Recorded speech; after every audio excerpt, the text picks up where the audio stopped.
Hey everybody, my name is Alex. I'm a foster care specialist here at Skookum Kids.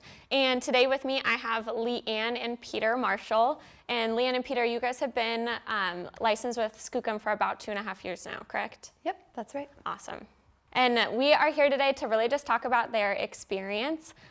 They are really great foster parents and have quite a story to tell you. So, to get started, I really just wanted to ask you, before we jump into what your experience has been like, what were some of your preconceived notions or expectations of foster care before you got your first placement? My parents were foster parents, and so I already had some expectations of what it was going to be like as far as where the kids were going to be coming from, the challenges that we were going to face, whether from the placements or even from the biological families. Mm-hmm. So I didn't really have, I don't know, I wouldn't say, it's not that I didn't have any preconceived notions, but they're pretty educated preconceived notions. Yeah. So. And I think for me, like, we weren't strangers to foster care, but I would say that I didn't think that when we were taking in foster kids that we were really going to be dealing very much with biological families.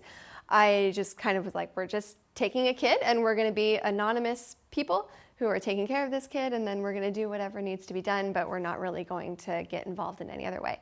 That was my impression of what it was going to be like. And boy, were we surprised. We were wrong. Yes, you, from what I was talking to you about earlier, and I would love if you shared with everybody too, you kind of jumped into it with your first placement. Could you tell us a little bit about that? Yeah. Our first placement, we didn't have any contact with the biological family for the first maybe 6 weeks or so. And then the social worker came for a visit and was like, well, we would like him to attend cultural events. And this was a baby. He was, I think, 10 or 11 months at the time. 10 months.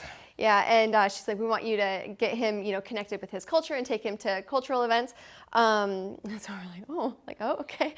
And it felt a little uncomfortable, if I'm being honest. And so we went down to Lummi for an event on a weekday in the evening. And when we got there, we found out, along with his biological parents, that the event was canceled. And so we ended up just spending the evening together. It was just me and the baby. Peter stayed home with our bio kids. And so I just spent the evening with his biological parents and at the park. And we just played and talked and got to know each other. And that was nerve-wracking at first, but really sweet. And we've been able to stay in contact with them since reunification, which is fun. That's great. So you guys are 2 for 2 then, because your second placement you had in your home for about 2 years. 18 months. 18 months, yeah, okay. And you were really close with him and his family. Could you tell me a little bit about him and what it was like to have him in your home? And then we'll jump into a little bit about the family. Yeah, he was so sweet. He is so sweet. Generous, loving. He was definitely a little bit delayed, but caught on quickly at the same time, or quickish, but just had a wonderful spirit. Oh, an infectious laugh. He could make an entire room just crack up by laughing. It was adorable. I would second that. A couple of times that I was at your home and he would say things and everyone would just be like, did you say that? So cute, so sly. Yeah, it was really sweet. Awesome. And that was different than from your first placement because he was quite a bit older. So he really fit in with your family too and was able to make those connections. Mm-hmm. Could you tell me a little bit about his relationship with your kids? Mm-hmm. He was almost 6 when he was placed, and then our bio kids were 5 and 7, so he was right in the middle. And is that right? I think 5 and And so he got on really well with our youngest, and they just kind of became attached at the hip for a 1.5 years. Yeah. and I mean, it wasn't a perfect. They didn't have perfect relationships, right? They've definitely fought like brothers. And there were arguments and chaos and everything else. But he kind of just fit right in, I would say, with our bio kids. Yeah. definitely. I remember all three of them running around almost every single time I would come over. Yeah. Do you want to play this? Do you want to play this? Can we go outside? Yeah. Yeah. A little bit of chaos all the time. Yeah, yeah. Yeah, which is good though. That's awesome. And you were able to then create really good relationships with his birth father as well as his birth sister, because his birth sister had the rest of his siblings. Could you talk a little bit about that?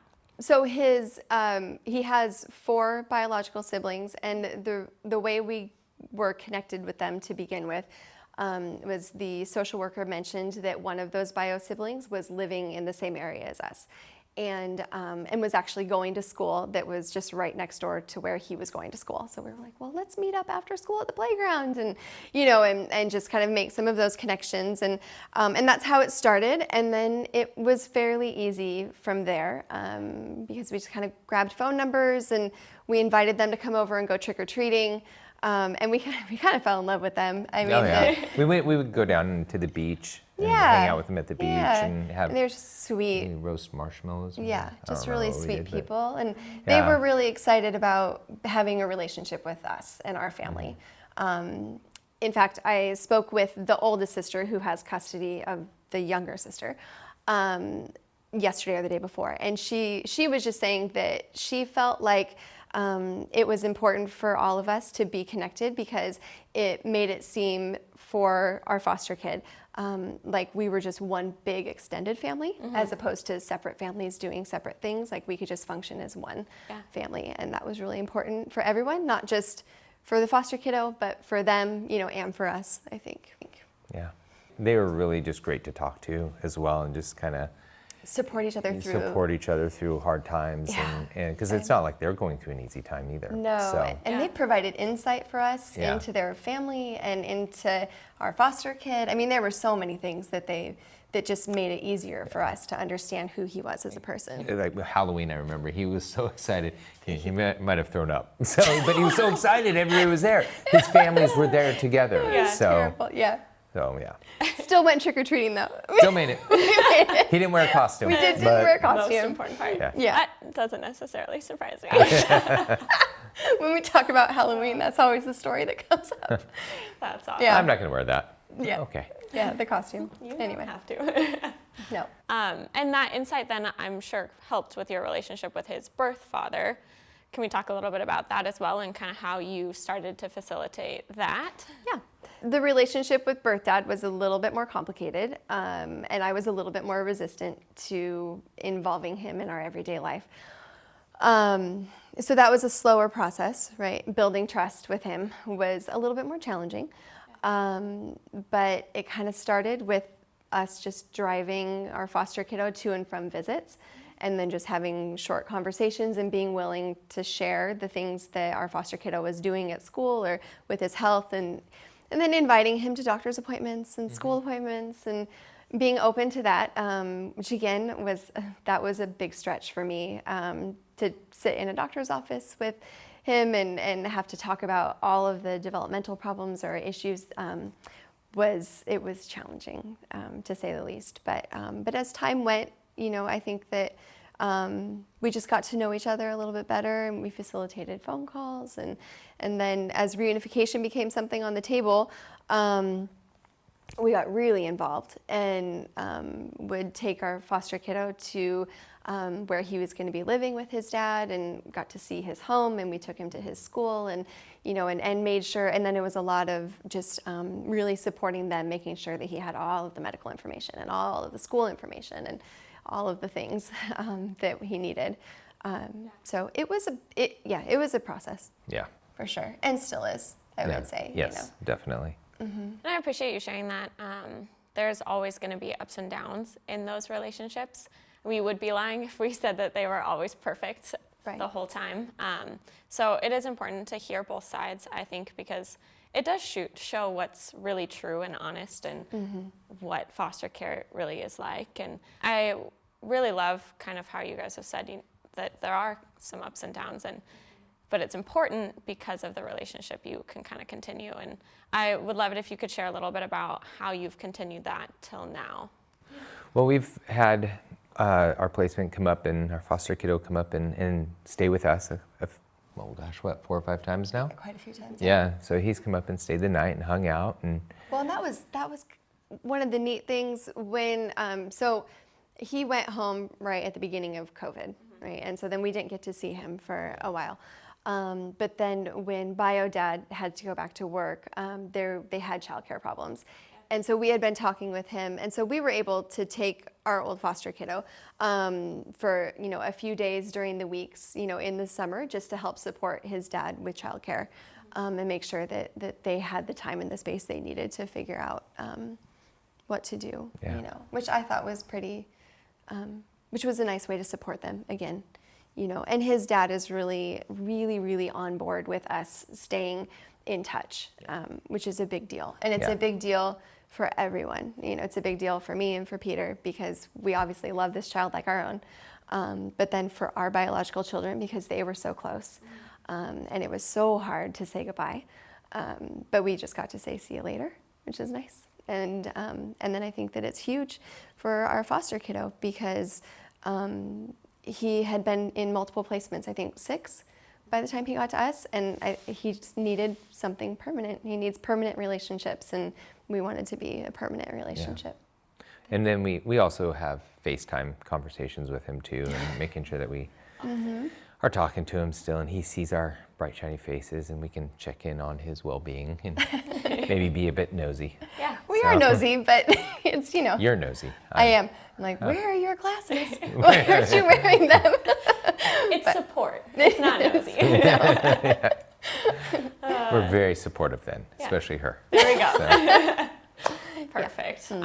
Well, it's been really inspiring for me to watch that happen and for Skookum to be a part of it. So to wrap up, how do you think you have really grown in your foster care experience? Nothing surprises me. I'm joking.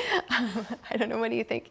How to communicate was, we were talking about this, how I communicate, knowing that there's different ways to come at it and to talk to not only a foster kiddo, but my own. Being able to handle that, I think, was really important.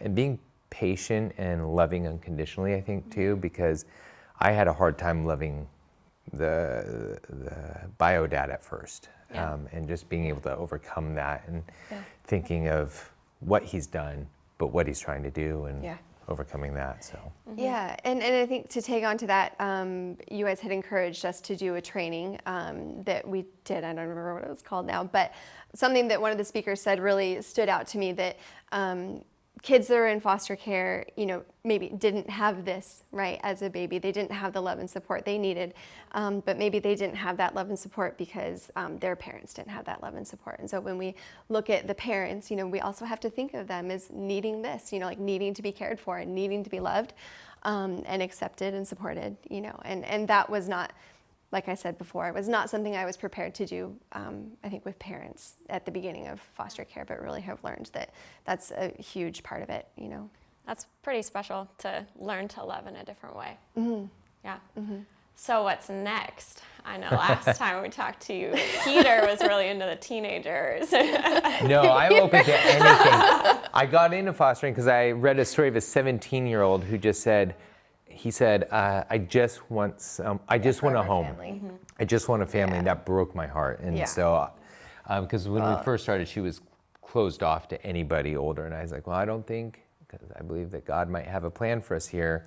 I think we need to be open to whoever God brings into our lives, and we should just do it. But I'm happy with whatever from 0 to 17. Yeah, so, our kids are 0. I don't know, 0. And we don't want 0. We are over diapers and midnight stuff, but but our kids are still young, so But we're just, I think at this point, we're just open to whatever God has for us next, and we just don't have any idea what that's going to be.